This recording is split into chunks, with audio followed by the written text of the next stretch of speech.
I am happy to introduce Trond Hjorteland from Oslo, and he will talk about good fences make good neighbors. This will be a talk about software architecture and system architecture. Hello, Trond. Hello, and I hope you hear me well. Good evening, good morning, good night from wherever you are, from Oslo, Norway. Sunny for once, so this is nice. I'm really happy to be here at that craft finally. It's my first. Unfortunately, it's not in real life, but I guess we have to do it at this moment, but that's fine.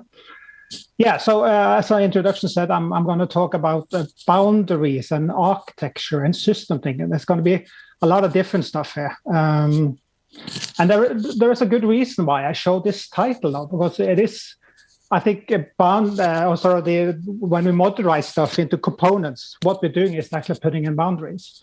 And we want to do those, put in those boundaries with some care, because they can have potentially have large effects. And in order to design a system with parts, it's sensible to actually consider system thinking as a way of approaching this. So it's going to be a mix of all these things. So back to the title. The poet, it is actually a proverb, and I think, as I said, there is something to these boundaries that makes them good or either bad. So I like this analogy that I picked up. This is called stone fences. You probably have them in your country as well. We're very common here now, at least. I grew up in the rural society of Norway, so I've climbed a lot of these fences before. So what they illustrate for me is that they're put there for a reason. They have a purpose, if you like. But they are not walls; they are fences, and also they are natural in the sense that they are climbable. It doesn't prevent any animals from crossing them, wild animals from crossing them. Hopefully, it prevents your domestic animals crossing them. That's kind of somewhat of the point. But they often put between farms, right, to illustrate this is my farm, this end of the fence is my farm, the other end is your farm. But it allows for communication across them, right? It's just in there to define what is mine, what's inside, and what's outside of my jurisdiction, if you like. So they are not put in as silos. And also, actually, in Norway, we have something that we care deeply about. It's something called allemannsrett. I'm not going to try to translate it, but it basically means every man's right, which means that everybody can move around freely in the countryside. So if there is a farm that has some outland, an uncultivated part, they can have a stone fence, fine, but they should be climbable by people who want to cross them. There shouldn't be barriers for them. So I like this sort of way of thinking about when we put in boundaries in the software as well. It should be similar.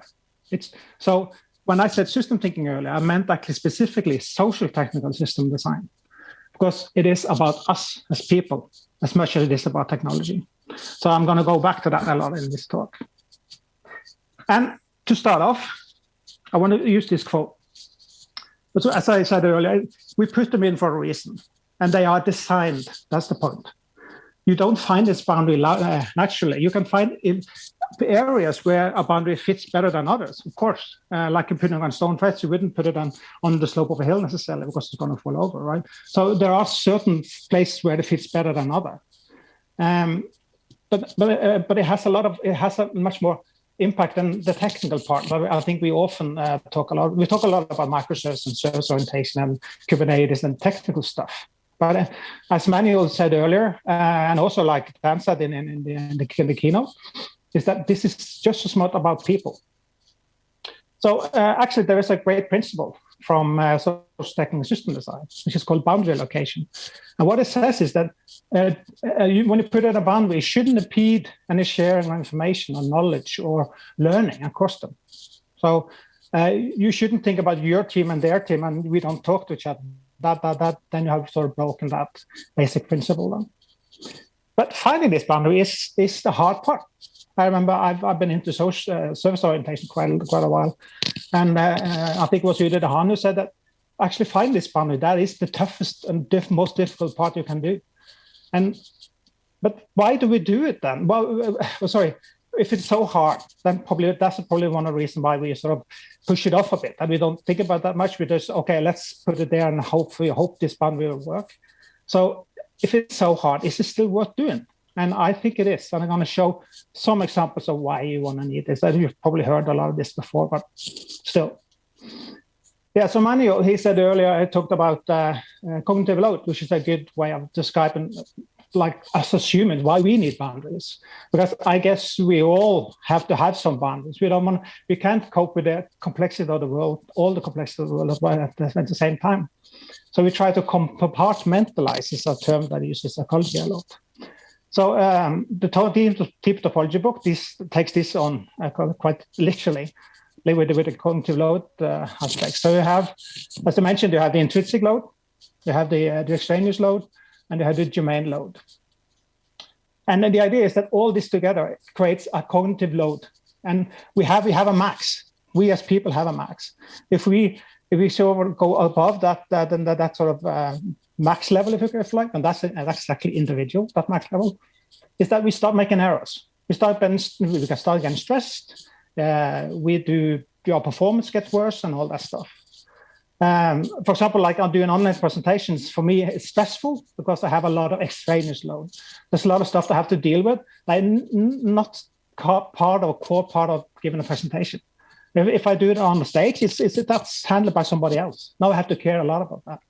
My network connection, for example, I'm more worried about. So we want to minimize that extraneous load, and we want to maximize that domain load. Is that how easily we can take on new information that it's familiar to us. And the intrinsic load is like how much do we have to learn each time when we're doing something new? How much do we have to take on? So and modularity, if it modularizes properly, we can actually reduce the intrinsic load and we can maximize the domain load. The domain load.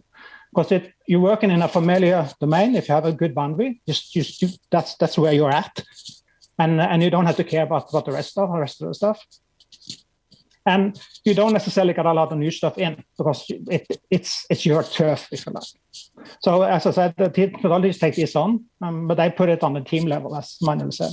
So that's a bit different. So it's clear and stable ownership is very important. So that brings me to the next reason why you want to do this. That's teams. So you want to have teams be responsible for some parts and other teams be responsible for another part. I often distinguish, I've seen a lot of companies have teams or what they call teams, but actually work groups. There are people doing a lot of different work. They don't collaborate that much.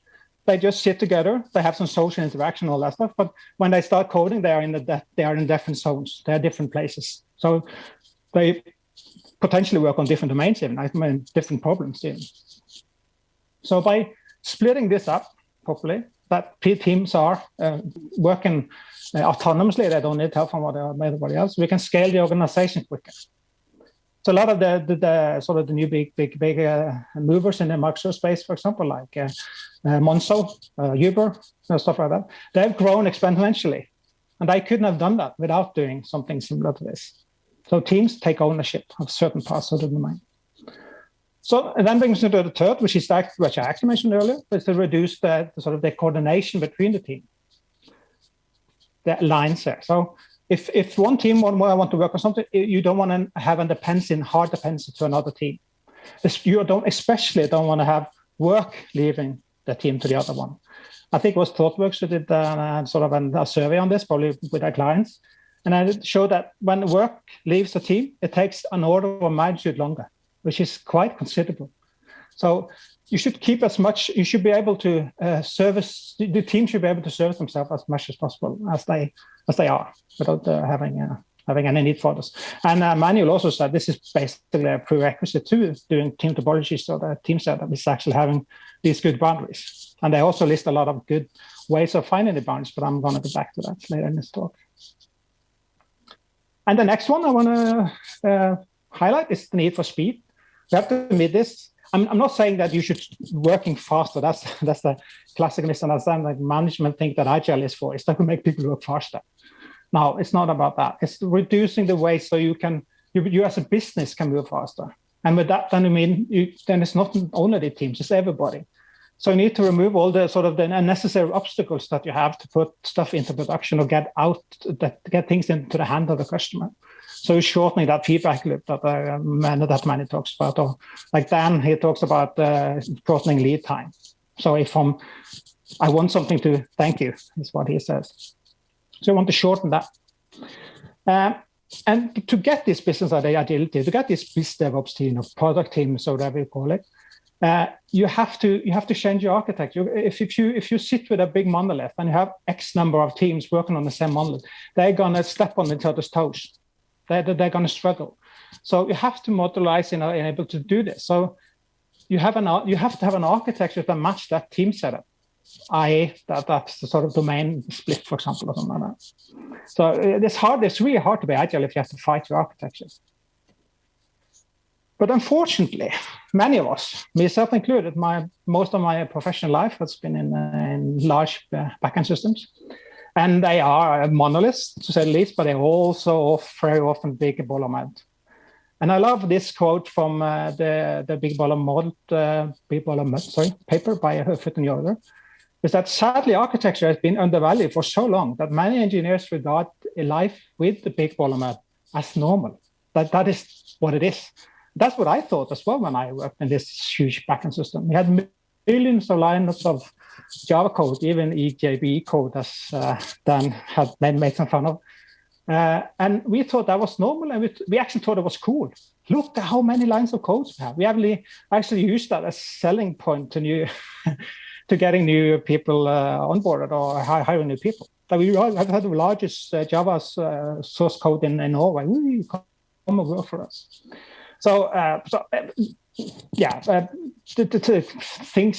Times change, luckily. So I don't think anybody can use that as an argument anymore. So the fourth is that you have to modularize your arc to get loose coupling and the high cohesion values that you hear a lot about. You have to have components that are fairly independent of each other. And these components, call them services, for example, should then be owned by one team only. It shouldn't be shared between teams. So again, it is a mix, minimizing the coordination costs, the same idea with the teams, but on a technical level, there shouldn't be a lot of shutting between the parts. But there is going to be some, of course, and I'm going to go back to that also later, because nobody's an island, and if you have independent parts that don't talk to each other, you don't have a system. So that's that. But again, come back to that. There are, of course, a lot of other concerns, like technical concerns, like better quality attributes, specific quality attributes, and SLAs, and robustness, and security. And there's a lot of other good stuff as well, but these are the ones I want to focus on here. Yeah, and I mean, there's a lot about talk about modularity, and it's been hot for many, many, many years, more longer than you may even imagine.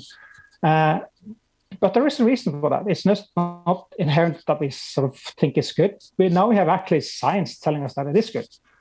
So this is a quote from the Accelerate book. It's like a loosely coupled, well-encapsulated architecture is the biggest contributor to IT performance, even larger than test and deployment automation.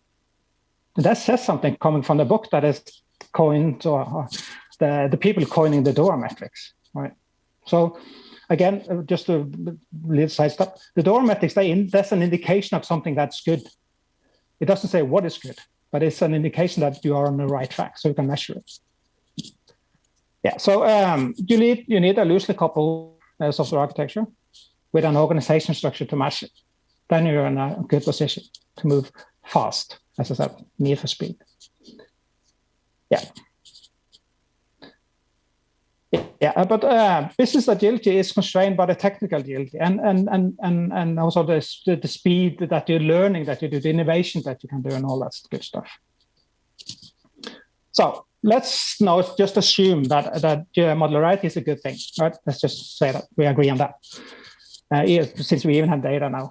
And I illustrated this with cogs because they are parts of a system that are interconnected.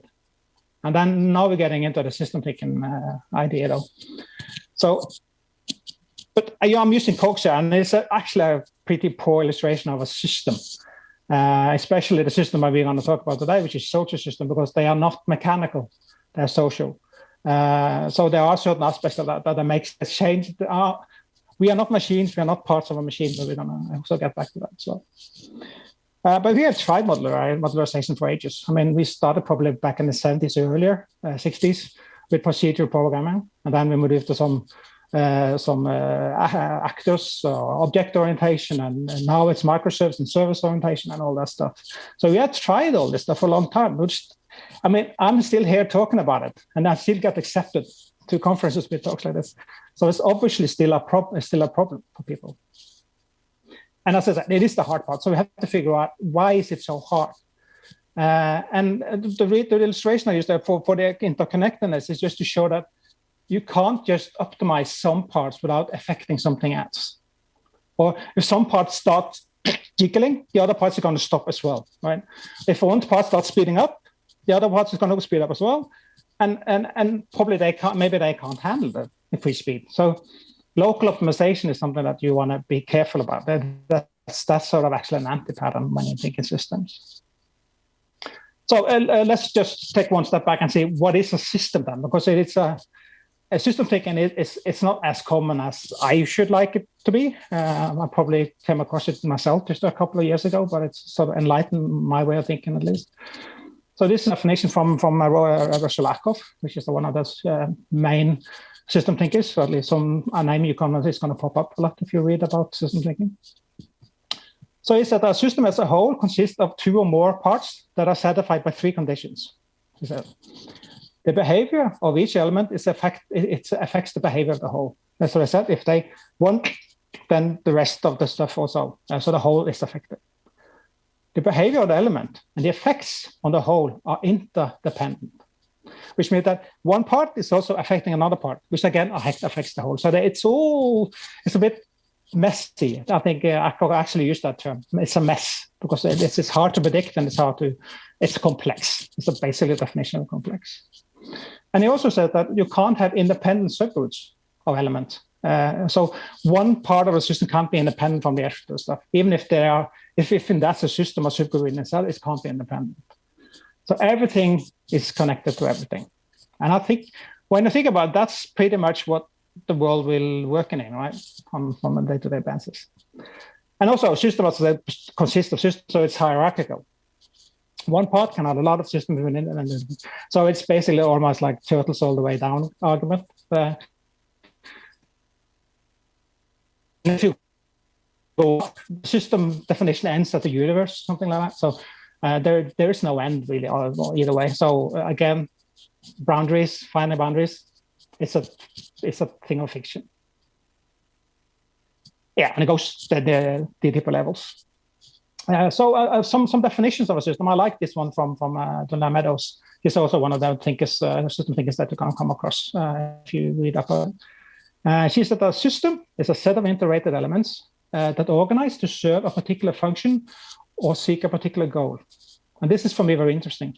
So a system isn't just it's not just there. It has a goal or a purpose, as Akhoff would call it. So when you so that makes that distinction between what is purposeful and what is not.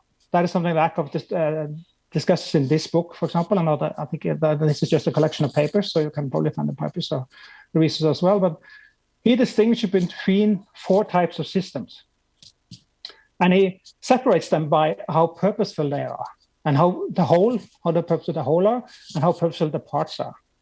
So if we start with the most simplistic one, the machine, the classic machine illustration.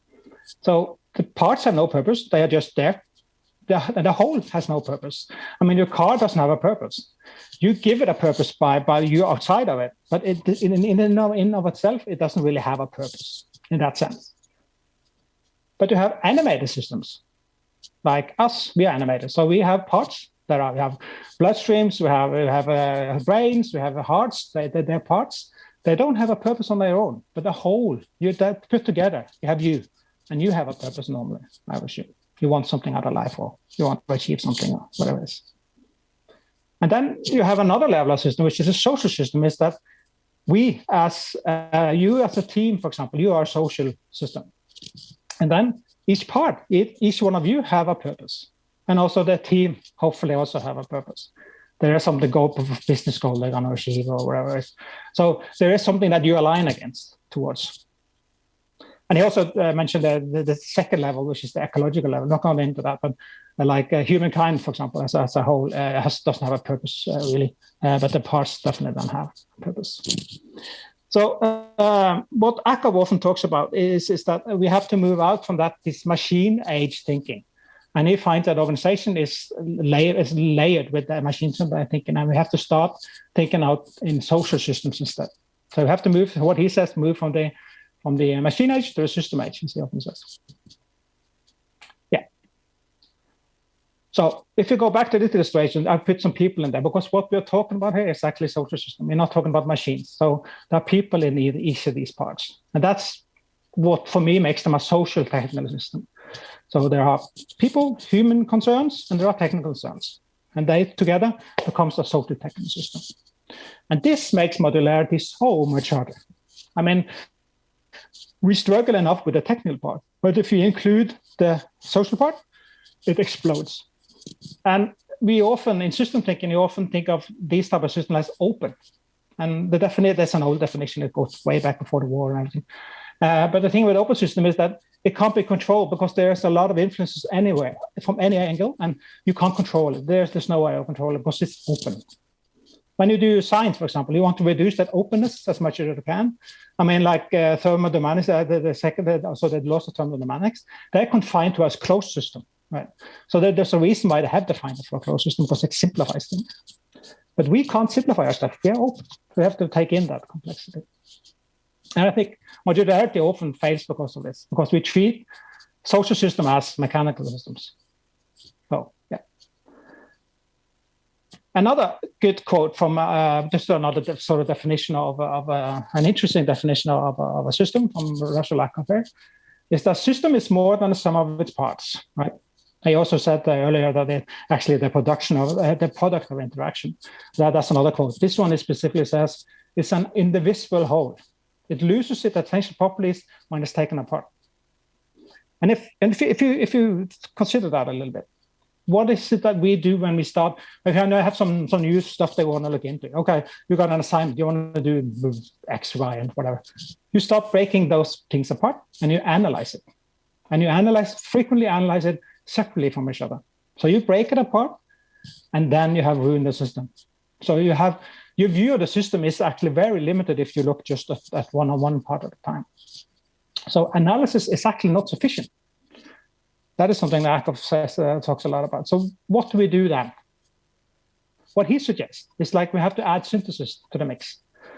And by synthesis, I mean that you have to go up one level. Say if you're going to fix some part of the system here, you have to go up one level and see what sort of environment or what other system is that component? What is that system component a part of?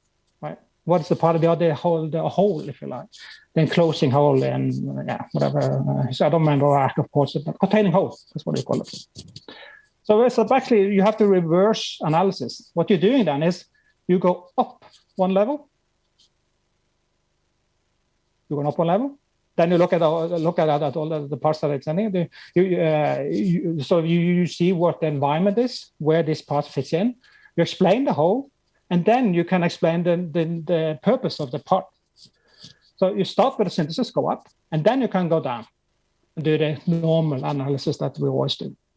So up first, understand, then go down. So how do we find these? I mean, modularity, back to modularity. How do you find these parts then? As I said, boundaries, they are fictional. They are something that we put in for a reason because we want to achieve something or whatever it is. But there are some, as I mentioned, you normally a boundary, there are certain parts where boundaries fits better than others. So we can, and a good idea is to look for the natural seams. I think that's what Michael Feathers called them, illustrated here with the stone faces, which you also have. So they call it fraction layers, fractional planes. So you can look for that.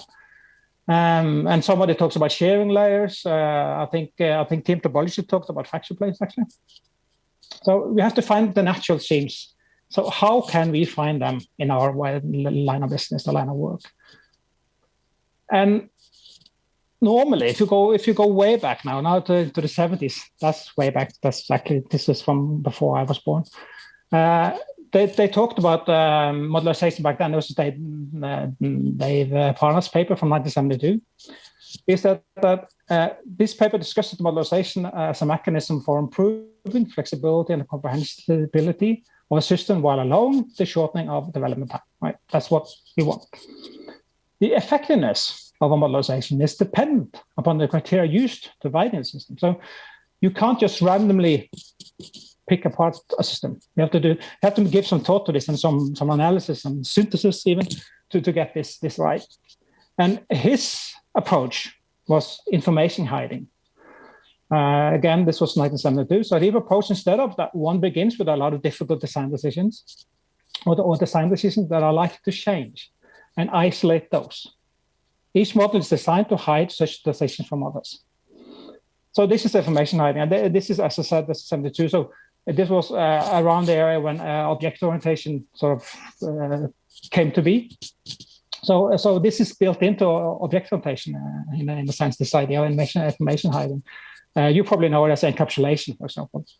And that's the essence of object orientation, and also in service orientation. I often call service orientation just object orientation at large. It just services, not classes, but services larger. But these stuff, it's hard to predict what is going to change in the future. Which design decision is important. Somehow you get a feel for that. But the thing is that if you're going to do modularization this way, you have to do it incrementally.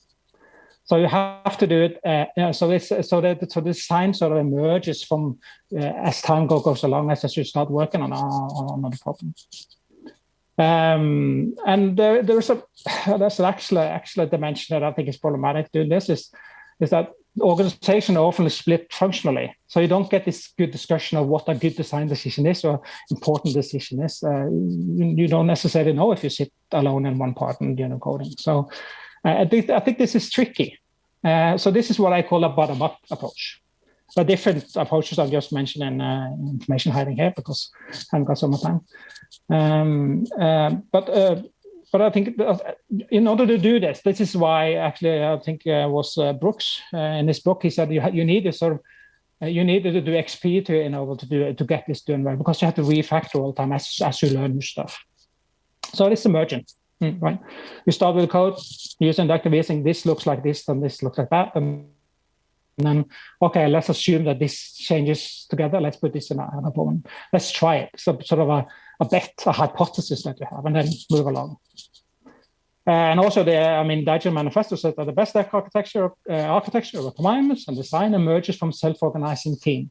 So again, it's this emergent part of it, whole thing. But I think we need something bit more. As you've probably seen this, as I mentioned synthesis earlier, we need to go up one level. So I think we need something more. We can't just let it emerge at will. If we're lucky, we can get a good design eventually, but it's going to take a lot of trial and error. So if you're up for that, then by all means, do bottom-up only. But I think we should do some top-down as well. And actually, I think it was Fred Brooks himself, as I mentioned it earlier. He actually came to the conclusion that is the most important part when doing a design. Granted, Brooks says a lot. If you search for most important in his book, you find a lot of hits on that. But I also said that it's necessary for a system master architect to partition systems into subsystems. Because when he said this was his anniversary version in '95, where he said this, because he had criticized Parnas in his first version. He didn't think this information hiding thing is what was anything to go by anyway. You should this was dangerous stuff. You shouldn't do that. So he actually apologized in his 1999 version. So he flipped. And he also talks a lot about conceptual integrity. That you have to have some idea of how the whole is going to be, because you want to have that conceptual integrity in your system design. So this is sort of a top-down, outside-in couple of thing. And there are quite a few techniques for doing this actually. I haven't got time to go in any of them, fortunately, but because of the time limitation there. But one that I like a lot is doing business capabilities, looking at that, taking that approach. And business capabilities, I'm not going to go into what that is, but UD has a fairly good definition here. Is that the service is a technical authority for specific business capabilities. So a business capability is something that the business wants to achieve. It's an ability that it sees that it has. And the idea is that it separates the what from the how. So what is it that the business wants to achieve? It doesn't say how it should achieve it, but it says that it needs it. For example, it wants to build the customers. They want to provide customer service. They want to keep their books in check so they can report it to the government. These are all the needs that are there. It doesn't say how you do it, they just separate what. So it's similar to user stories, actually. And Udi is a very clear one. He says the services that they should align. So services should align with that business capability. It should be one-to-one. So then you synthesize and go up one level using the business as your guide, as a modularization guide. Another good technique, domain-driven design, very exemplified with Alberto Bandolini, the event storing master himself. And domain-driven design had some concept called bounded context, and it is similar to a service in a way. I'm saying in a way because I'm not going to go into what it actually is, because it's very specific what a bounded context is. It's actually a lexical scope. It's when a model changes meaning. What's the boundary for a model to be coherent? That's what the bounded context is. So it's I think Dan also mentioned this. This is about language and structure, right? So you have bounded context, that's the structure part. And within that, you have specific language, a model that defines it explicitly in that, the ubiquitous language, as they talk about in domain design. And you can use event storming to finding these. It's a bit emergent still, but when you do this, you actually do when you do a big picture of event storming, you do a whole slice of the whole company from A to B, like a timeline. And you put in all the events, all the business events that happens. And when you have these, you see clusters where things happen frequently or related to each other. And then maybe you're into something that looks like a bounded context. So you can go that way as well. But again, it's actually synthesis. You go up one level. There are other techniques like domain storytelling, and I like user story mapping. And I think that actually gives me some guidance as well. Like if you want to have a modularized system based on user activities, for example. There are different techniques, but again, you go up one level. You look at the need. So I have to come to a closer. So I think emergence can work. It has some restrictions because you have to evolve it. You have to let it become itself over time.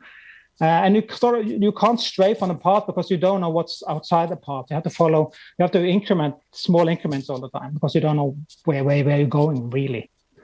And it depends continuously refactoring and all that stuff. So it is a bit tricky, and I feel it's a bit of a slippery slope as well, because if you do try to hack a monolith, that's why I use the broken pane here, Glassman. If you start hacking it, you get a lot of random stuff, and it's not planned, and it does not be planned, but there's no thought to it, if you like. It's just hacking away, and it's a bit random. So yeah. So I think we need to get up on that level, get another perspective, and as many complex perspectives that you can get your hands on. This illustration with the elephant is that they all have the different perspectives on things, but if you join them together, they have an idea of what it is. This is an elephant. So this is a way to cope with complexity, is that to get as many voices in as you can, both top and down, outside in, anyone. So.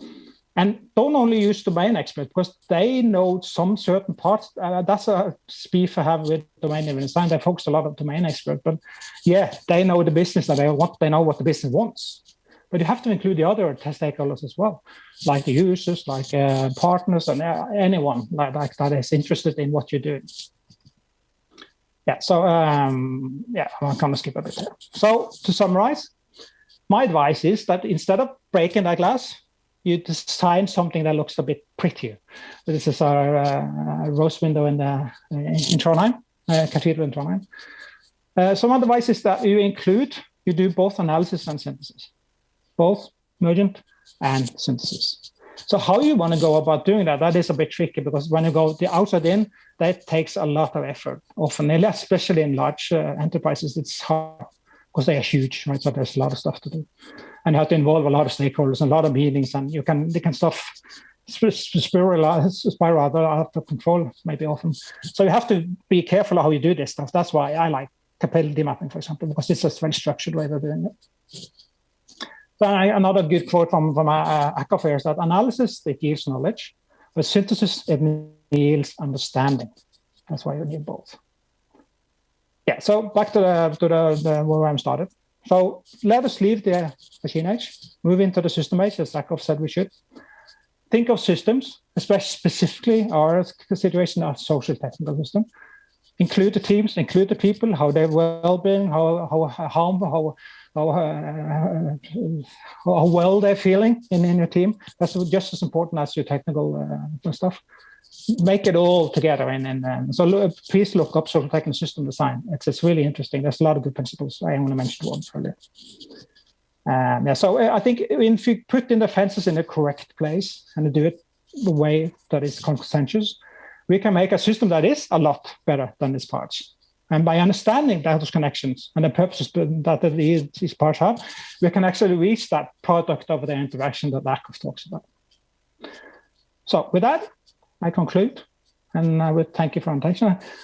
We're going to do some, I run over a little bit, but I hope that's okay. We have time some questions anyway, I hope. Thank you so much, Trond. Amazing talk, and a lot of truth has been told. Yeah, I hope so. I would like to remind everyone to fill out the polls in the polls tab and also ask your questions in the QA. The speakers will definitely answer them after the talks. So, Trond, I am, as I said, I'm a software engineer, and I always find myself guilty of when I build a software, I always end up writing bad architecture, like all the time. When I start writing something, it's always bad in the beginning, right? Yeah, and we already done that. I think everyone's guilty of this, yes. we got a lot of tips from you on how to step back and just take a look. And also, I think it's like a technology dependent something. What technology you use kind of directs you on the architecture in the beginning, and you might end up always writing monolithic. But what's your suggestion to those who always know that they somehow we should write good architecture, but we always end up writing bad? Is it books and knowledge and books, or actually communication? Because you've said also communication among teams is very important. What's your suggestion to us? Yeah, I mean, the low-hanging fruit is read this book and read that book and blah, blah, blah, blah. Read that blog post, watch that video and all that stuff. And yes, there is that as well. So, of course, I could recommend like Acker's book that I mentioned, or Domain-Driven Design, the Blue book and stuff like that, to make you think about other things than just technical stuff. But still, I think actually, from my experience, the main switch for me was actually to start viewing things from the outside. That's what changed me. It's like, one thing is my sort of perspective on things, but how would somebody else, the one that I'm creating this stuff for, how would they look at it? And try to put yourself into their head and try to get out of your skin, if you like. So, and also challenge everything you do.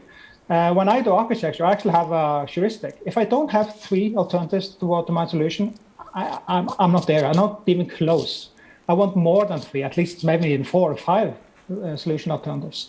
So don't fall in love with your pets. It's sort of like the pet cattle thing again. So treat your models, your IDs as cattle, and don't be so worried about making a wrong model, because the models are by design, by definition, wrong. So the best you can do is you have a model that can work for you, and also include other perspective. Let other people challenge you. Be open to critique. So there's actually more to this than just reading books. It's more about how you operate the community, as you said, communicate with people, how you see yourself, be vulnerable, allow yourself to fail, to give wrong ideas. I mean, we all do wrong. So I always react when people say, "Sorry, I'm the one that had a stupid question." There is no stupid question, because we don't know what we're doing. To be honest, nobody have an answer on this. So they're all hypotheses, they're all ideas, and ideas should be challenged. Right. That's my point. Right, yeah. And so that's probably the biggest thing. I agree with you, yeah. We should always... So it's more of a mental move. We should always challenge ourselves, right? Yes. In this topic, definitely, yeah. And also challenge other. Yeah, right. Yeah. We have a question from Esther. I can actually mention an anecdote there, because this is very cultural. I don't know how many of you have been to Norway, but Norwegians, they tend to challenge everything. So we're quite set there. Right. We have a question from Esther. She's asking, how doesn't having one-to-one relationship between teams and modules kill scalability in huge enterprise application, where if there's much work in one module and not so much work in other module? Yeah, and that's an interesting take. That's something that I'm actually looking at the moment as well, because we're trying to grow out of our monolith. And I think it could be an indication that your boundaries are wrong. If you have a lot of people, a lot of teams, and some teams are overloaded, then you have sort of like a tier constraint thing. There is a bottleneck there. And why is that bottleneck? An example from where I'm at the moment, we have something that's called, we call it install base. It's basically your customers' products, right? What is the active subscription that your customer has? And the whole domain is coming into that same funnel, right? Because everything has to be stored in that install base. So that team could become the risk of being a bottleneck for everybody else, because they are sort of in the flow. I didn't mention this, but the functional decomposition is actually an anti-pattern in object orientation. I think that came about with Paras, I think. So you don't split up in the kind of workflows. So if you have sign up, and then store. If that's storing, if that's one service or one component, then it's going to be a bottleneck for everybody. I want to store something there. Right. So you have to figure out: is there other ways you can slice? For example, for install base, is there other ways we can slice up this? Can we create a platform, as Manu Pes and Team Topologies talks about? Can we create a platform that everybody can deliver on? Like, for example, if you have some API or whatever it is, and then you sort of create a platform, then everybody can deliver to that same platform, or should create code on that same platform. There are different ways of looking at this, but I think if you take that, if you lift yourself one level up, at least one level, this is what I'm talking about, you're going to see the business, and then you're going to maybe see, okay, this part of the information that we store here, that's not directly related to that other part. So why do we put it in the same store, for example? That's sort of one thing that comes obvious when you look up to the process level. And so there are different techniques, but I think it is obvious that you have a bottleneck, and you need to look into how can you slice that. Right. I mentioned a couple of things. Right. I think it's a very valid question, and yeah, we also it's very everyone. Common. Yeah, it's like we have to challenge this. You're right. Yeah. Another question from Janos is: domain-driven design and event storming useful for startups? Is it useful for startups where business requirements are constantly changing? Doesn't that add a lot of maintenance issue when you have to constantly replace and change events? I tend to agree with yes. There's an extra. There are differences between the startups and sort of the established behemoth large companies. There definitely there's a difference there. But I wouldn't necessarily confuse event storming with domain-driven design. I think event storming and that sort of the strategic part of domain-driven design, if you like, to understanding your business, understanding what is going on and what is the stakeholders and what are the needs and what is happening in the business, what is the events that are happening. All there is good. You need that. You need that in any level, I think, in any organization, or even a startup. And it's probably especially in a startup because you want to change it all the time. So you have to know everything. Have a sort of good view of it. Right. But if you go to the domain-driven design, there are patterns there that are how you implement this stuff. You probably want to wait a little bit with that until it's sort of settled. Because when you've done that, that's probably what where the question is coming from, is that when you do this too early, it's quite hard to change this stuff. Because when you put in these hard boundaries, because the boundary context, to be honest, is quite a hard boundary when you put it in, because it's implemented in the teams and the architecture and everything. Right. So it's when you get these boundaries wrong, it's hard to change them afterwards. Right. They are costly. So maybe wait a little bit to use a monolith for all it's worth in the beginning, for example. Okay, start thinking about modules. Yes. Low-hanging fruits, put them in modules. Yes. Maybe, and then as you mature, then you can think about if you need to go full service orientation and microservices. But don't do that unless you have to be honest. I think even Sam Newman's was that now. Right. It's very true. Yeah, you have to. You should. Yeah, you shouldn't forget it, but Yeah, don't overcomplicate in the beginning. Yeah, right? keep it in mind, and also use those strategic patterns. They're always good. I mean, understanding the business, getting a good grasp of the language and all that's always good. Yeah. Right. Another question from David is how to make an existing organizational structure change to bravely try the emergent path too. Example, in a risk-averse company not too happy about some chaos phase. Sorry, I lost sound a little bit. Could you repeat it? How to make an existing organizational structure change to bravely try the emergent path. I suppose in the emergent path is what you're suggesting, to change and just have kind of confrontations between teams and reorganize. Example, in a risk-averse company, not too happy about some chaos phase. Yeah, not to reveal too much about my client, but I'm in such a company now. They're earning a lot of money and they're doing fine. But they notice that they have to do some change, to survive in the long run. So they have to do something. And then that something is, they started to see that is quite extensive change that's needed. Not only for the organization, but also for the technical implementation and the IT. And there's like a huge thing. And that is hard to sell. It's a hard sell. So often people give up, and often companies then go under at some point. Like Kodak moment, we all have heard about. So actually, what we're doing now, we're trying to see we have an core IT department that has a really hard stronghold. It has been run for years, and it's been centralized and been a cost center for many years. So it's stripped to its minute part. There's like nothing left there even. And all the good people are left, and they're hiring a lot of consultants. And probably have heard about situations like that. And then trying to change that, there is a lot of power structure that has to be changed, even broken and torn up.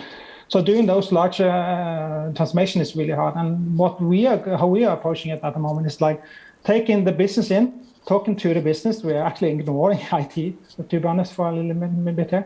Saying, okay, business, how would you like the business to be today if you designed it today? How would the idealist design be? This is also a technique that Akov came up with, by the way.